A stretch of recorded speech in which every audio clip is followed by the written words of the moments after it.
اعوذ باللہ من الشیطان الرجیم بسم اللہ الرحمن الرحیم والذین یتوفون منکم ویذرون ازواجا یتربصن بانفسہن اربعة اشہر وعشرا فَإِذَا بَلَغْنَ أَجَلَهُنَّ فَلَا جُنَاحَ عَلَيْكُمْ فِيمَا فَعَلْنَ فِي أَنفُسِهِنَّ بِالْمَعْرُوفِ وَاللَّهُ بِمَا تَعْمَلُونَ خَبِيرٌ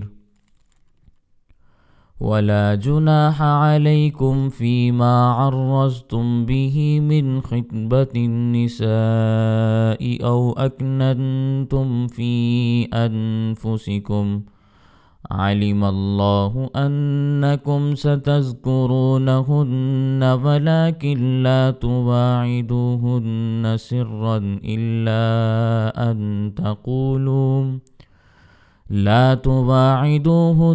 سرا إلا أن تقولوا قولا معروفا ولا تعزموا عقدة النكاح حتى يبلغ الكتاب أجله واعلموا أن الله يعلم ما في أنفسكم فاحذروه وَاعْلَمُوا أَنَّ اللَّهَ غَفُورٌ حَلِيمٌ صدق اللہ العظیم۔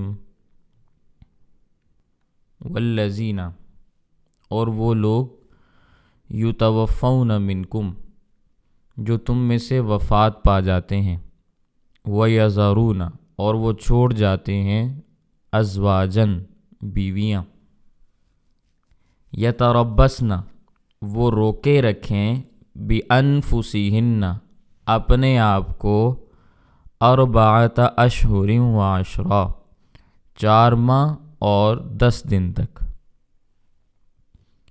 فَإِذَا بَلَغْنَ أَجَلَهُنَّ، پھر جب وہ پوری کر لیں اپنی عدت، فَلَا جُنَاحَ عَلَيْكُمْ، تو پھر کوئی گناہ نہیں ہے تم پر، فی ما فعلنا، اس کاروائی کے بارے میں جو وہ کرنا چاہیں، فی انفسہن، اپنے آپ کے بارے میں، بالمعروف، عمدگی کے ساتھ، واللہ، اور اللہ تعالیٰ، بما تعملون خبیر، جو عمل تم کرتے ہو اس سے باخبر ہے، خبردار ہے۔ ولا جناح علیکم، اور کوئی گناہ نہیں ہے تم پر، فی ما، اس چیز کے بارے میں، عرضتم بھی،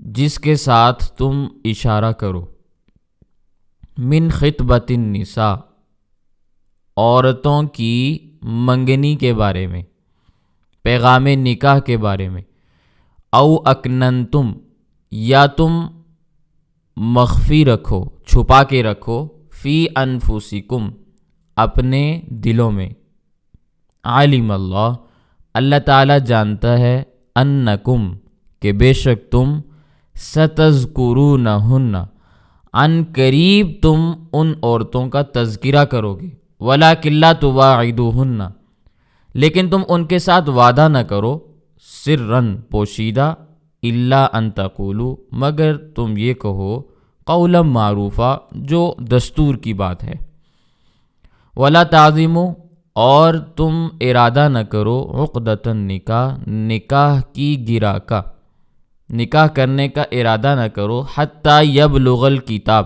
یہاں تک کہ اللہ تعالیٰ کی تحریر پہنچ جائے، اجالہ، اپنی مدت کو، یعنی عدت مکمل ہو جائے، وَاعْلَمُوا، اور تم جان لو، ان اللہ، بے شک اللہ تعالیٰ، یعلم، جانتا ہے، ما فی انفسکم، جو کچھ تمہارے دلوں میں ہے، فاحذروا، تو تم اللہ کی مخالفت سے بچو، وَاعْلَمُوا، اور تم جان لو، ان اللہ غفور حلیم، کہ بے شک اللہ تعالیٰ بخشنے والا بھی ہے، تحمل کرنے والا بھی ہے، یعنی بردبار بھی ہے۔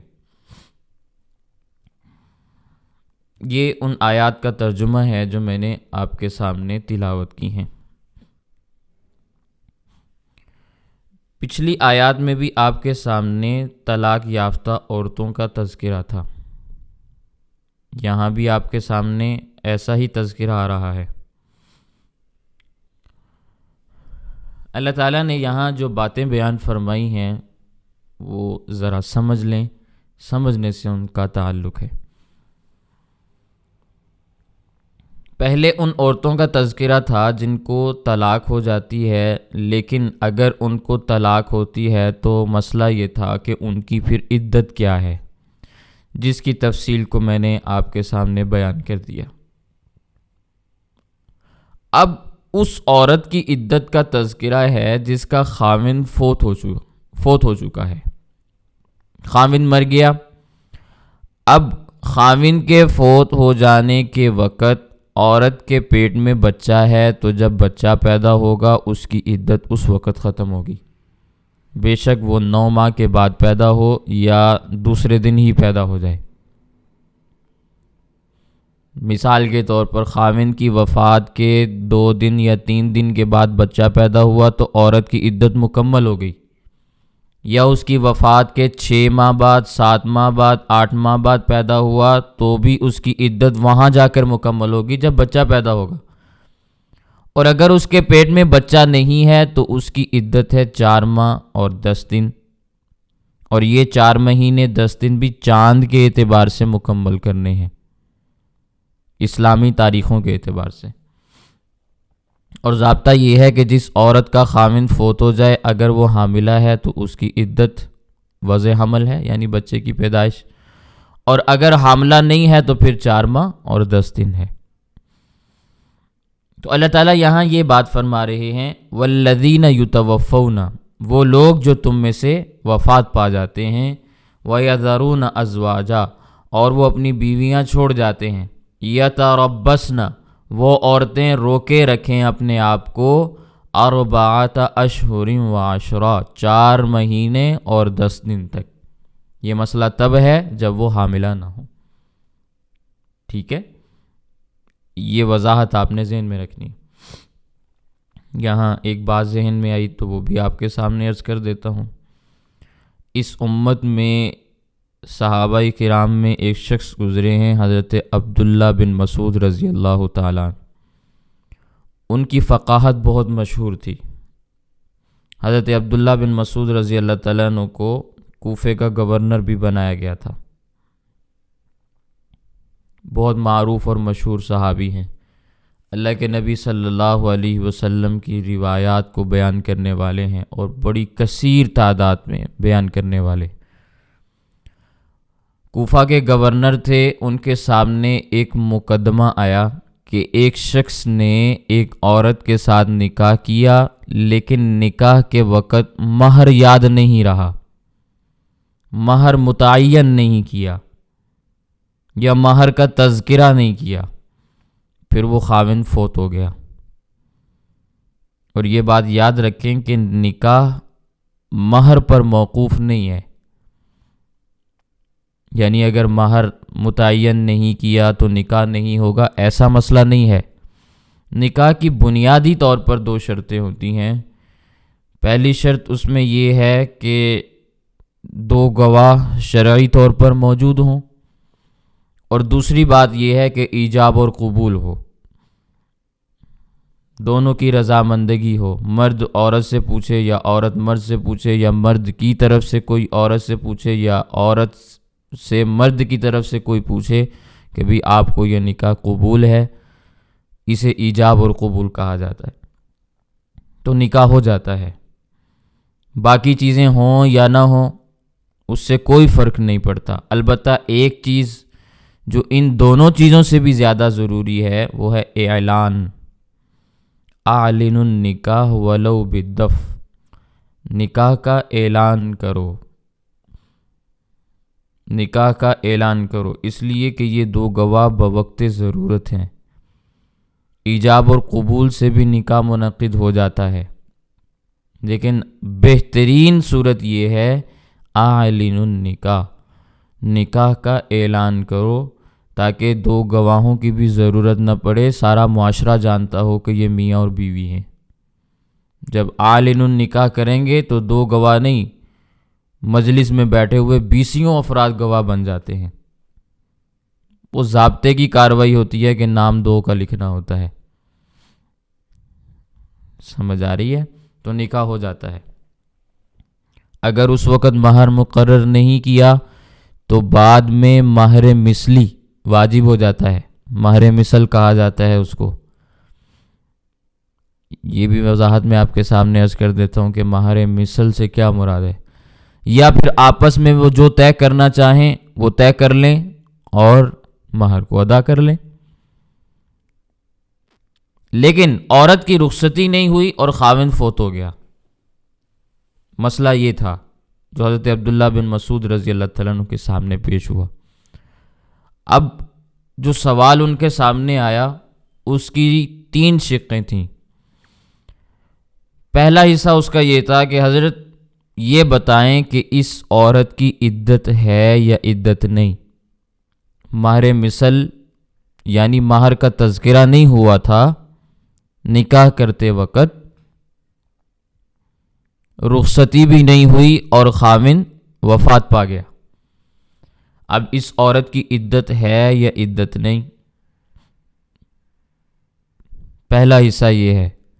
دوسرا حصہ یہ ہے کہ اس عورت کو خاوند کی جائیداد میں سے وراثت کا حصہ ملے گا یا نہیں ملے گا، کیونکہ رخصتی نہیں ہوئی نا، تو سوال ہے۔ تیسرا حصہ یہ ہے کہ اس عورت کے لیے مہر ہے یا مہر نہیں، کیونکہ نکاح کے وقت مہر مقرر نہیں ہوا تھا، تو اگر اس نے ادا نہیں کیا تو اب شوہر کے مال میں سے اس عورت کو مہر دیا جائے یا نہ دیا جائے۔ یہ 3 حصے ہیں اس سوال کے جو حضرت عبداللہ بن مسعود رضی اللہ تعالیٰ عنہ کے پاس پیش کیا گیا۔ تو حضرت عبداللہ بن مسعود رضی اللہ تعالیٰ عنہ باوجود اس کے کہ بہت بڑے صحابی ہیں، بہت بڑے صحابی ہیں، فرمانے لگے مجھے اس مسئلے پر کوئی حدیث یاد نہیں ہے، قرآن کریم کی کوئی آیت بھی واضح طور پر میرے سامنے نہیں ہے، لہٰذا مجھے کچھ مہلت دو، میں سوچوں گا، میں سوچ کر جواب دوں گا۔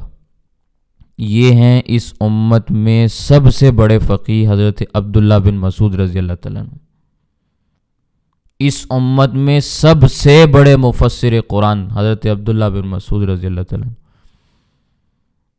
وہ فرما رہے ہیں کہ مجھے ابھی کوئی چیز یاد نہیں ہے، مجھے کچھ مہلت دو، میں سوچ بچار کروں گا، پھر میں آپ کے سامنے مسئلہ واضح کروں گا۔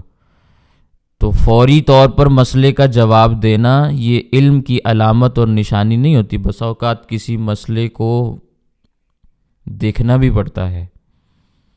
تو اگر کوئی عالم، کوئی مفتی، کوئی بڑا کہہ دے کہ کچھ دن انتظار کریں تو انتظار کرنا چاہیے، یہ نہیں کہ بھی اب ہم کسی اور کے پاس جا رہے ہیں۔ سمجھ آ رہی ہے؟ تو حضرت عبداللہ بن مسعود رضی اللہ تعالیٰ عنہ فرمانے لگے کہ مجھے کچھ مہلت دو، تو ان حضرات نے کہا بھی ٹھیک ہے، آپ غور فرما لیں۔ چنانچہ حضرت عبداللہ بن مسعود رضی اللہ تعالیٰ عنہ نے کئی دن اس مسئلے پر غور کیا، پھر ان لوگوں کو طلب کیا کہ فلاں دن آنا، عدالت میں تمہیں مسئلے کا جواب اور فتویٰ ملے گا۔ اب لوگ اچھے خاصے اکٹھے ہو کے آگے، مسئلہ پیچیدہ تھا۔ حضرت عبداللہ بن مسعود رضی اللہ تعالیٰ عنہ نے فرمایا میرے علم کے مطابق قرآن کریم میں اس کا حکم موجود نہیں ہے، جو مسئلہ تم نے پوچھا ہے قرآن کریم میں اس کا حکم موجود نہیں ہے واضح طور پر، جو احادیث مجھے معلوم ہیں ان میں بھی کوئی واضح حکم نہیں ہے، تو میں نے اس سلسلے میں اجتہاد اور قیاس کیا ہے، میں نے اس سلسلے میں اجتہاد اور قیاس کیا ہے۔ آج کے زمانے میں اگر میں ایک بات عرض کرتا ہوں، حضرت عبداللہ بن مسعود رضی اللہ تعالیٰ عنہ زندہ ہوتے اور یہ جملہ ارشاد فرماتے تو ایک قوم ہے جو ہمارے ارد گرد بستی ہے، اس نے کہنا تھا استغفر اللہ استغفر اللہ استغفر اللہ، دیکھو قرآن اور حدیث کے خلاف کہہ رہے ہیں اجتہاد اور قیاس کروں گا۔ اسی لیے ان لوگوں نے اپنے مذہب کا دستور بنایا ہے کتاب اللہ اور حدیث رسول اللہ، وہ کہتے ہیں ہمارے 2 ہی اصول ہیں۔ یہ اہل سنت والجماعت فرماتے ہیں کہ ہمارے 4 اصول ہیں، نمبر 1 کتاب اللہ، نمبر 2 سنت رسول اللہ، نمبر 3 اجتہاد، اور نمبر 4 قیاس شرعی۔ یہ اہل سنت والجماعت کے 4 اصول ہیں جن سے مسائل ثابت کیے جاتے ہیں اور دلائل کا تبادلہ کیا جاتا ہے، مسائل کو حل کیا جاتا ہے۔ وہ الگ بات ہے جو کتاب اللہ اور حدیث رسول اللہ کا دعویٰ کرنے والے ہیں، وہ اپنے اس دعوے میں بھی جھوٹے ہیں، وہ ایک الگ موضوع ہے۔ لیکن حضرت عبداللہ بن مسعود رضی اللہ تعالیٰ عنہ کا یہ جملہ اگر آج بھی ان کے سامنے پیش کیا جائے نا، اور بند کمرے میں ان سے پوچھا جائے کہ حضرت عبداللہ بن مسعود رضی اللہ تعالیٰ عنہ کا یہ جملہ کیسا ہے، تو وہ کہیں گے غلط ہے، اس لیے کہ ان کے ہاں صحابہ کی کوئی وقت، کوئی اوقات نہیں ہے۔ وہ صرف اور صرف میدان میں کھڑے ہو کر اس لیے صحابہ کی بات کر دیتے ہیں کہ لوگ انہیں جوتے نہ ماریں، وگرنہ اصل میں یہ بھی گستاخ صحابہ کا طبقہ ہے۔ سمجھ آ رہی ہے؟ تو حضرت عبداللہ بن مسعود رضی اللہ تعالیٰ عنہ فرمانے لگے، میں نے اجتہاد کیا ہے، قیاس کیا ہے، اور میں اپنے اجتہاد اور قیاس سے فیصلہ کرتا ہوں کہ اس عورت کو مہر مثل ملے گا۔ مہر مثل کا مطلب یہ ہے کہ اس عورت کی ماں کا، خالہوں کا، اس کی بہنوں کا، یعنی ماں کی طرف سے جو رشتہ دار اس عورت کی ہیں، جو مہر ان کا تھا اتنا ہی اس عورت کو بھی مہر ملے گا، اس سے ملتا جلتا ملے گا۔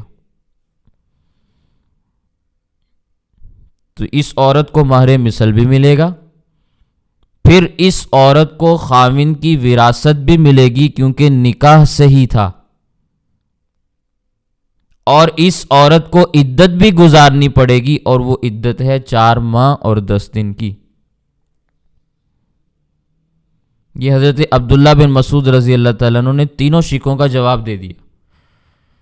تو جب یہ مسئلہ حضرت عبداللہ بن مسعود رضی اللہ تعالیٰ عنہ نے عدالت میں سنایا تو وہاں حضرت معقل بن یسار رضی اللہ تعالیٰ عنہ موجود تھے، صحابی رسول ہیں جن کا پہلے بھی تذکرہ پچھلے سبق میں آپ کے سامنے آیا ہے۔ انہوں نے فرمایا، اے ابن مسعود، یہ فیصلہ آپ نے اجتہاد اور قیاس سے کیا ہے؟ فرمانے لگے جی ہاں۔ تو حضرت معقل بن یسار رضی اللہ تعالیٰ نے فرمایا، میں نے اپنے کانوں سے نبی کریم صلی اللہ علیہ وسلم سے ان چیزوں کے جواب سنے ہیں۔ وہ اس طرح کہ ہماری برادری میں ایک عورت تھی، اس کا نام تھا بروا بنت واشق، بعین ہی یہی واقعہ اس کے ساتھ پیش آیا کہ نکاح ہوا، مہر کا تذکرہ نہیں ہوا، بغیر صحبت کیے، ملاپ کیے خاوند فوت ہو گیا۔ تو بروا بنت واشق کے رشتہ داروں نے اللہ کے نبی صلی اللہ علیہ وسلم کے سامنے مسئلہ پیش کیا، تو نبی کریم صلی اللہ علیہ وسلم نے ارشاد فرمایا، اس عورت کو مہر مثل ملے گا، اور اس عورت کو 4 ماہ 10 دن عدت بھی گزارنی پڑے گی، اور اس کو باقاعدہ وراثت کا حق بھی ملے گا۔ تو حضرت عبداللہ بن مسعود رضی اللہ تعالیٰ عنہ نے حضرت معقل رضی اللہ تعالیٰ عنہ سے سوال کیا، کیا یہ باتیں آپ نے خود سنی ہیں؟ فرمانے لگے جی ہاں، میں نے خود سنی ہیں۔ تو حضرت عبداللہ بن مسعود رضی اللہ تعالیٰ عنہ بڑے خوش ہوئے، فرمانے لگے الحمدللہ، میرے سارے فتوے کی شکیں نبی کریم صلی اللہ علیہ وسلم سے ثابت ہو گئیں، اگرچہ مجھے حدیث کا علم نہیں تھا اور میں نے قیاس سے جواب دیا تھا۔ یہ ہے صحابہ کرام کی فقاہت، یہ ہے صحابہ کرام کا اجتہاد اور قیاس، یہ ہے اس امت کے فقہاء کی قدر و منزلت۔ اور انہی حضرت عبداللہ بن مسعود رضی اللہ تعالیٰ عنہ کے بارے میں جو نبی کریم صلی اللہ علیہ وسلم نے ارشاد فرمایا، ان کی فقاہت اور ان کی سمجھ پر اعتماد کرتے ہوئے فرمایا تھا، رضیت لکم ما رضی لکم ابن ام عبد۔ صحابہ کے سامنے فرما رہے ہیں اللہ کے نبی صلی اللہ علیہ وسلم، میں تمہارے لیے ہر اس مسئلے پر راضی ہوں جس مسئلے پر عبداللہ ابن مسعود راضی ہیں۔ وَسَخَطْتُ لَكُمْ مَا سَخَطَ لَكُمْ ابن ام عبد، میں تمہارے لیے ہر اس چیز کو پسند نہیں کرتا جس کو عبداللہ بن مسعود پسند نہیں کرتا۔ اتنا اعتماد ہے نبی کریم صلی اللہ علیہ وسلم کو۔ اور یہ کوفہ کے رہنے والے تھے۔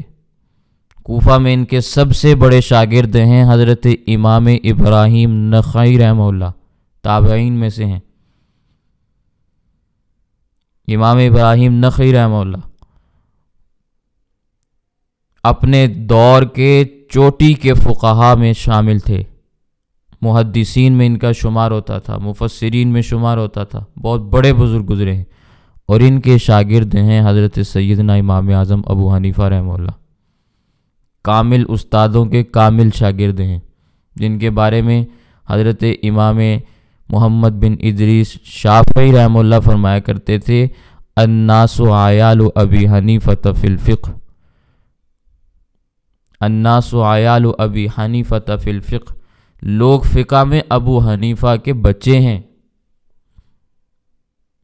عیال کا ترجمہ میں نے کیا ہے، باقی لوگوں کی ابو حنیفہ کے سامنے حیثیت بچوں کی ہے۔ تو آج ایک طبقہ فقہا کے خلاف زبان درازی کرتا ہے، کہتے ہیں وہ کون ہوتے ہیں ہمیں دین پڑھانے والے یا دین سمجھانے والے، ہم خود سمجھنے کی صلاحیت رکھتے ہیں۔ تمہاری جو سمجھ ہے، تمہاری جو صلاحیتیں ہیں، وہ ایک سیکنڈ کے اندر واضح ہو سکتی ہیں۔ جو جتنے بڑے بڑے فن خان میدان کے اندر اترے ہوئے ہیں، ان کی حیثیت مطلب اس انداز کے یہ لوگ ہیں کہ ان کو ناک صاف بھی نہیں کرنا آتا، اور یہ علماء اور فقہا کے خلاف زبان درازیاں کرتے ہیں۔ اس لیے ہر وہ شخص، ہر وہ طبقہ جو اپنے اسلاف کا بے ادبی کے ساتھ تذکرہ کرے، اس سے اپنے آپ کو بچا لیں۔ اسی میں دین کی عافیت اور بھلائی ہے، وگرنہ سب کچھ تباہ ہو جائے گا، سب کچھ تباہ ہو جائے گا۔ بظاہر علوم آپ کے پاس بہت زیادہ ہوں گے، لیکن وہ علوم آپ کو گمراہی میں مبتلا کرنے والے ہوں گے، ہدایت نہیں دیں گے۔ تو خیر، مسئلہ یہ واضح ہو گیا کہ نکاح ہو گیا، رخصتی نہیں ہوئی یا خاوند فوت ہو گیا تو عورت کو عدت گزارنی پڑے گی۔ اب یہاں ہماری سمجھ نہیں ہے، ہماری عقل کا کوئی فیصلہ نہیں ہے، کیونکہ اس پر نبی کریم صلی اللہ علیہ وسلم کی حدیث پاک آ چکی ہے۔ حافظ ابن کثیر رحمہ اللہ نے تفسیر ابن کثیر میں یہ بات اسی آیت کے ضمن میں بیان فرمائی، وعلیہ اجماع الامہ، اس مسئلے کے اوپر امت کا اجماع اور اتفاق ہے، اب یہی مسئلہ ہے، کسی کا اختلاف نہیں۔ لیکن اس کے مقابلے میں قرآن کریم کے 22ویں پارے میں آیت موجود ہے کہ اگر کسی مرد کا کسی عورت سے نکاح ہو جائے، پھر ان کا آپس میں ملاپ بھی نہیں ہوا، طلاق کی نوبت آ گئی، فَمَا لَكُمْ عَلَيْهِنَّ مِنْ عِدَّةٍ، تو نہیں ہے تمہارے لیے ان پر کوئی بھی عدت، تعتدونہا، کہ تم ان عورتوں سے وہ عدت پوری کراؤ۔ یعنی اس عورت کی کوئی عدت نہیں، یہ طلاق کے دوسرے منٹ میں اگر نکاح کرنا چاہے تو کر سکتی ہے، پہلی صورت میں عدت گزارنی پڑے گی، وہ حدیث پاک کا مسئلہ ہے۔ اگر عقل کی بات ہوتی، انسان اپنے دماغ سے فیصلہ کرتا، تو عقل کا تقاضا یہ ہے یا تو دونوں جگہ عدت ہو یا دونوں جگہ عدت نہ ہو، لیکن یہ مسئلہ قرآن کا ہے۔ قرآن نے جو مسئلہ جیسے بیان کیا ہے ہم ویسے ہی اس کو مانتے ہیں، اس میں پھر تبدیلی نہیں ہوتی۔ اور دوسرا مسئلہ وہ حدیث پاک کا ہے، نبی کریم صلی اللہ علیہ وسلم کی زبان سے نکلا ہے، اور حدیث پاک بھی صحیح ہے، ترمذی میں موجود ہے، ابو داود میں موجود ہے، اور امت کا اس پر اجماع بھی ہے، کسی کو اختلاف بھی نہیں ہے، تو میں اور آپ کون ہوتے ہیں اختلاف کرنے والے؟ اس لیے ہم قرآن کے مسئلے کو بھی قبول کرتے ہیں، حدیث پاک کو بھی قبول کرتے ہیں۔ تو اللہ تعالیٰ نے یہاں موت کی صورت میں عدت کو بیان فرمایا، والذین یتوفون، وہ لوگ جن کو وفات دے دی جاتی ہے، منکم، تم میں سے، یعنی مردوں میں سے جو لوگ مر جاتے ہیں، وَيَذَرُونَ أَزْوَاجًا، اور وہ اپنی بیویاں پیچھے چھوڑ جاتے ہیں، یتربصن، وہ عورتیں اپنے آپ کو روکے رکھیں، بِأَنفُسِهِنَّ، اپنے آپ کو، 4 اشہر و 10 4 ماہ اور 10 دنوں تک، فَإِذَا بَلَغْنَ أَجَلَهُنَّ، پھر جب وہ عورتیں اپنی عدت کو پورا کر چکی ہیں، فَلَا جُنَاحَ عَلَيْكُمْ، تو پھر ان پر کوئی گناہ نہیں ہے، فِيمَا فَعَلْنَ فِي أَنفُسِهِنَّ، اس کاروائی کے بارے میں جو وہ عورتیں اپنے بارے میں کریں، لیکن کریں کیسے؟ بالمعروف، اچھے طریقے کے ساتھ، اچھے طریقے کے ساتھ، خفیہ طریقہ نہ ہو، برائی کا طریقہ نہ ہو۔ اگر ایسا کریں تو تم پر فرض ہے کہ تم روکو۔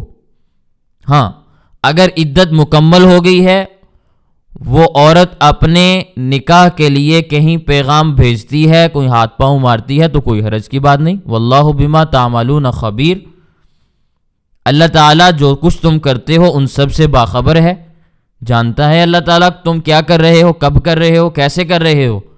ولا جناح علیکم، اور کوئی حرج نہیں ہے تم پر، فیما عرضتم بھی، اس کاروائی کے بارے میں جس کی طرف تم اشارہ کر رہے ہو، من خطبت النساء، عورتوں کی منگنی کے بارے میں، پیغام نکاح کے بارے میں، او اکننتم فی انفسکم، یا تم اپنے دلوں میں کوئی مخفی چیز رکھتے ہو۔ مسئلہ یہ ہے کہ اگر کوئی عورت عدت گزار رہی ہے تو دوران عدت صریح واضح الفاظ میں اس کو نکاح کا پیغام دینا حرام ہے۔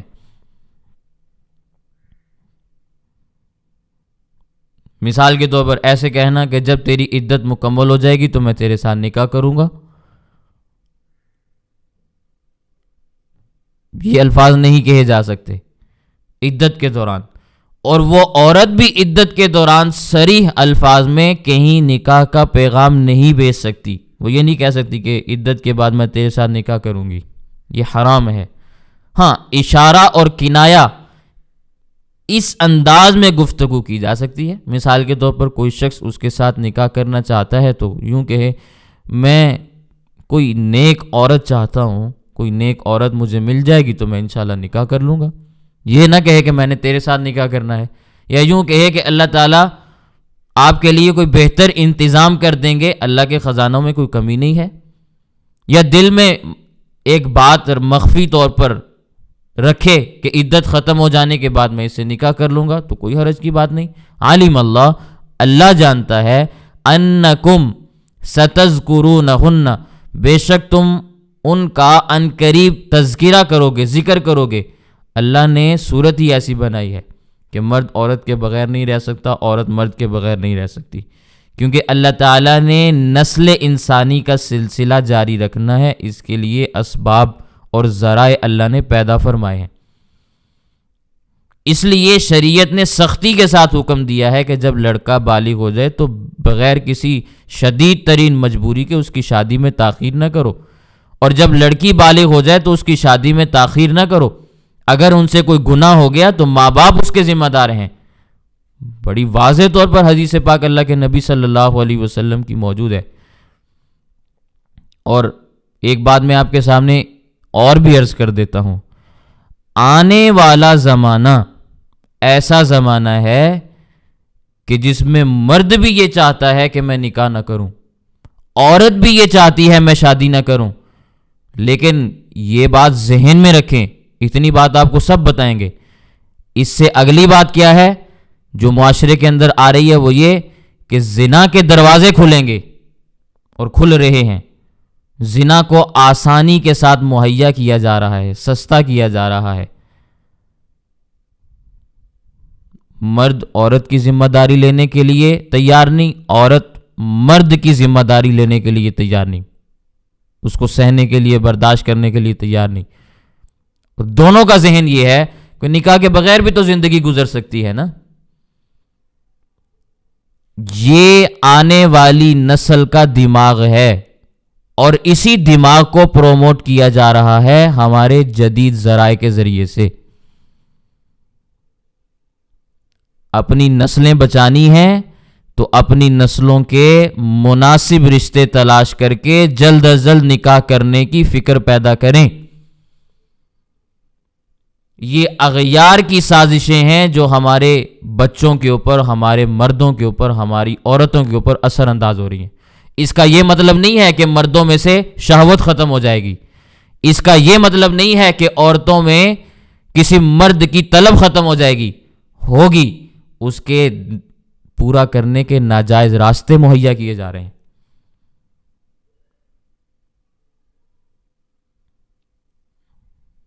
میں اب ان چیزوں کا تذکرہ نہیں کر رہا، معاشرے میں وہ چیزیں موجود ہیں۔ کسی کو مجھ سے اگر الگ سے پوچھنا ہو کہ آپ نے کس بنیاد پہ یہ بات کہی ہے، میں بڑی وضاحت کے ساتھ بیان کر سکتا ہوں کہ کون کون سے ذرائع وہ موجود ہیں، شاید آپ کی نگاہ گئی ہو یا نہ گئی ہو، بہت آسانی کے ساتھ وہ چیزیں میسر ہیں کہ جن کے ساتھ رہتے ہوئے ایک مرد اپنی شہوت کو پورا کر سکتا ہے، اسے عورت کی کوئی ضرورت نہیں ہے۔ ایک عورت معاشرے میں زندہ رہ سکتی ہے، اسے کسی مرد کی ضرورت نہیں ہے، اس کی جنس کی خواہش کی تکمیل ہو رہی ہے۔ یہ آنے والی نسل کا دماغ ہے، میں آپ کو بتلا رہا ہوں۔ آئندہ 10 سالوں کے بعد آپ کو دنیا بدل رہی ہے، بدلی ہوئی نظر آئے گی۔ آپ کسی بچے کو کہیں گے شادی کر لو، وہ کہے گا میں نے نہیں کرنی۔ کسی لڑکی سے کہیں گے شادی کر لو، وہ کہے گا میں نے نہیں کرنی۔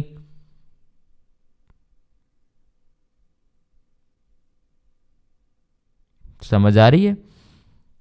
پھر یہ معاملات جب یہاں تک پہنچیں گے، والدین گناہگار ہیں۔ اس لیے پہلی بات تو یہ کہ اپنی اولاد کی صحیح تربیت کا، دین کی تعلیم کا صحیح طور پر بندوبست کروائیں۔ یہ معاشرے کے اندر دین کے نام پہ موٹیویشنل سپیکرز اغیار کے پروپیگنڈے کو، اغیار کے مقاصد کو، اغیار کی چیزوں کو ہمارے درمیان پھیلا رہے ہیں غیر محسوس طریقے سے، جن کو ہماری قوم سنتی ہے، اور وہ اس انداز میں گفتگو کرتے ہیں کہ دماغ بدل کے رکھ دیتے ہیں۔ میں نام لوں گا، آپ بہت اچھے طریقے سے واقف ہیں ان لوگوں سے، لیکن شاید آپ کی کبھی توجہ نہ گئی ہو۔ یہ لوگ ایک مقصد کے تحت ہمارے معاشرے کے اندر لانچ کیے جاتے ہیں، ان کو اچھالا جاتا ہے، بڑھاوا دیا جاتا ہے، ان کو میدان راستے دیے جاتے ہیں، آگے لایا جاتا ہے، اور یہ آگے آ کے نوجوان مرد اور عورتوں کی ذہنی تربیت کرتے ہیں۔ خود کو مسلمان کہتے ہیں، واللہ عالم مسلمان ہے یا نہیں ہے، میں کافر ہونے کا فتویٰ نہیں لگاتا کہ کوئی یہ نہ کہے کہ میں ان سب کو کافر سمجھتا ہوں۔ ممکن ہے مسلمان ہوں، لیکن شکلیں بتلاتی ہیں کہ یہ مسلمان نہیں ہیں، حرکتیں بتلاتی ہیں کہ یہ مسلمان نہیں ہیں۔ اپنی اسلام کی تاریخ کا مطالعہ کریں۔ اس لیے میں کہتا ہوں اپنی پرانی تاریخ کو پڑھا کریں، آپ کو پتہ چلے کہ کس کس زمانے میں کون کون سے فتنے کیسے کیسے ہمارے اوپر آئے ہیں۔ یہ سب پرانی سازشیں ہیں جو آج دوبارہ سر اٹھا رہی ہیں، لیکن ہماری قوم پچھلی چیزیں نہ جاننے کی وجہ سے بالکل آری ہے ان چیزوں سے کہ وہ ان کو سمجھ سکے۔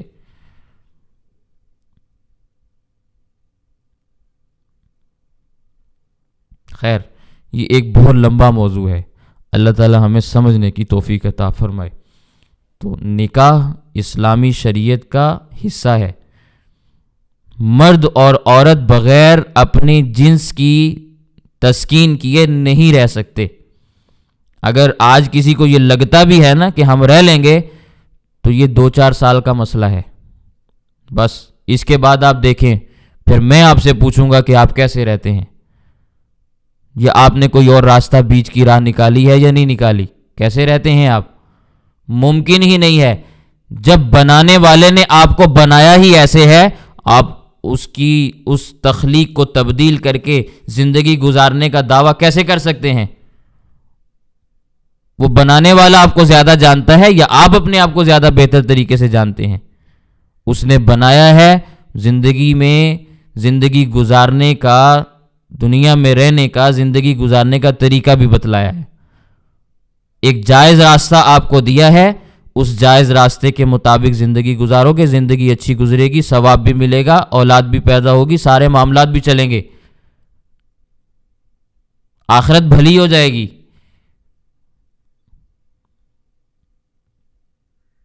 وگرنہ سب کچھ برباد ہو جاتا ہے۔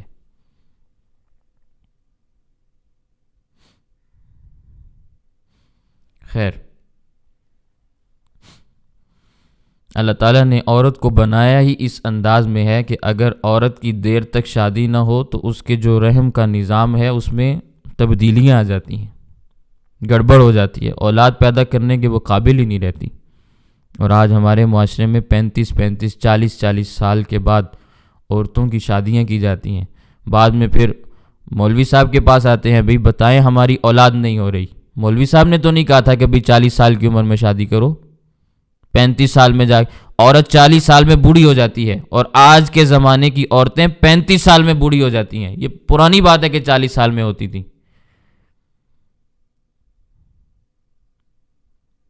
جب بالغ جلدی ہو رہی ہیں تو بوڑھی بھی جلدی ہوں گی، یہ سمجھنے سے چیزیں تعلق رکھتی ہیں۔ اس لیے جو شریعت اسلامیہ کے ضابطے ہیں ان ضابطوں کے مطابق اپنی زندگیوں کو بنائیں۔ وَلَٰكِن لَا تُوَاعِدُوهُنَّ، تم ان عورتوں سے وعدہ نہ کرو سرًا، خفیہ طریقے سے، یعنی یہ وعدہ نہ کرو کہ عدت کے بعد میرے ساتھ نکاح کرنا، میں تمہارے ساتھ نکاح کر لوں گا۔ إِلَّا أَن تَقُولُوا قَوْلًا مَعْرُوفًا، دستور کے مطابق بات کہو جیسے بات کہی جاتی ہے۔ ہاں، اشارے میں بات کہنی ہے تو اشارہ دے دو، وَلَا تَعْزِمُوا عُقْدَةَ النِّکَاحِ، لیکن نکاح کی گرہ نہ باندھو۔ حَتَّى يَبْلُغَ الْكِتَابُ أَجَلَهُ، یہاں تک کہ کتاب اپنی مدت تک مکمل ہو جائے، یعنی عدت کا مسئلہ حل ہو جائے۔ اور یہ بات ذہن میں رکھیں، پہلے بھی میں نے یہ بات عرض کی، عدت کے اندر نکاح کرنا سنگین ترین جرم ہے۔ فقہائے کرام نے وضاحت فرمائی ہے، اگر کسی عورت کی عدت ختم نہیں ہوئی، چاہے عدت طلاق کی ہو یا عدت وفات کی ہو، کوئی بھی عدت ہو، اور نکاح پڑھانے والے کو علم بھی ہو کہ اس کی عدت ابھی ختم نہیں ہوئی، پھر وہ آگے کسی کے ساتھ اس کا نکاح پڑھا دے، یہ نکاح پڑھانے والا بھی مرتد ہے، اس کا اپنا نکاح ٹوٹ چکا ہے، اس کی اپنی اولاد حرامزادی شمار ہوتی ہے، دوسروں کا اس نے کیا نکاح پڑھانے۔ اس نکاح کی مجلس میں جو افراد موجود ہیں ان میں سے جس کو بھی پتا ہوگا کہ اس عورت کی عدت ابھی ختم نہیں ہوئی، اس کا نکاح پہلے ابھی مکمل نہیں ہوا، دوبارہ سے اس کا نکاح پڑھا دیا گیا، وہ بھی سارے کے سارے علم ہونے کی وجہ سے مرتد ہو جاتے ہیں، ان کی نیکیاں برباد ہو جاتی ہیں، ختم ہو جاتا ہے سب کچھ، دوبارہ سے کلمہ پڑھیں، دوبارہ سے اپنے نکاح کریں، سب کچھ کریں۔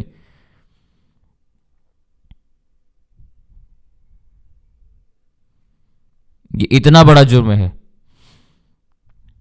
اللہ تعالیٰ نے جو چیزیں حرام قرار دی ہیں ان کو حلال سمجھنا یہ شدید ترین کفر ہے۔ لیکن اگر کسی کو نہیں پتا تو پھر اس کا معاملہ الگ ہے، کیونکہ لا یکلف اللہ نفسا الا وسعہا، اللہ کسی نفس کو اس کی طاقت سے زیادہ تکلیف نہیں دیتے۔ کسی کو پتہ ہی نہیں ہے تو پھر اس کا تو یہ حکم نہیں ہے نا، لیکن پتہ ہونا، جان بوجھ کر بے وقوف بننا، اللہ جانتا ہے۔ بلی کو دیکھ کر وہ کبوتر آنکھیں بند کر کے بیٹھ جائے تو اس سے اس کی بچت نہیں ہو جاتی، تو یہ کام نہیں کرنے۔ اللہ جانتا ہے دلوں کے احوال، اللہ کو بڑے اچھے طریقے سے معلوم ہے کن کو پتہ تھا کن کو نہیں پتہ۔ بعض لوگ ایسے ہوتے ہیں عورت کو اغوا کیا، کہتے ہیں نکاح پڑھا دو، پتہ نہیں ہے اس عورت کی عدت مکمل ہوئی ہے یا وہ کسی اور کے نکاح میں ہے یا نہیں ہے، بس۔ تو نکاح پڑھانے والوں کو بھی چاہیے کہ وہ اس قسم کے کام نہ کریں۔ پڑھانا خود ہی پڑھا لو، تمہیں کوئی نکاح کے الفاظ نہیں آتے دیکھ کے پڑھا لو، ہم نہیں پڑھاتے بھائی۔ وَاعْلَمُوا، اور تم جان لو، ان اللہ یعلم ما فی انفسکم، بے شک اللہ تعالیٰ جانتا ہے جو تمہارے دلوں میں ہے۔ فاحذروا، اللہ کی مخالفت نہ کرو، اللہ کی نافرمانی سے ڈرو، بچو، اپنے آپ کو بچاؤ۔ وَاعْلَمُوا، اور جان لو، ان اللہ غفور، بے شک اللہ تعالیٰ بخشنے والا ہے، جو گناہ کر کے معافی مانگے گا اللہ تعالیٰ بخش دیں گے۔ غلطی ہوگی معافی مانگ لو، توبہ کر لو، اللہ بخش دیں گے۔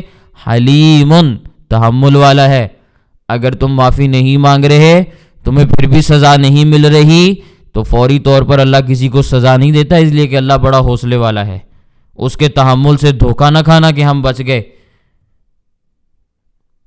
اللہ تعالیٰ حلیم ہے، بردبار ہے، تحمل والا ہے، حوصلے والا ہے.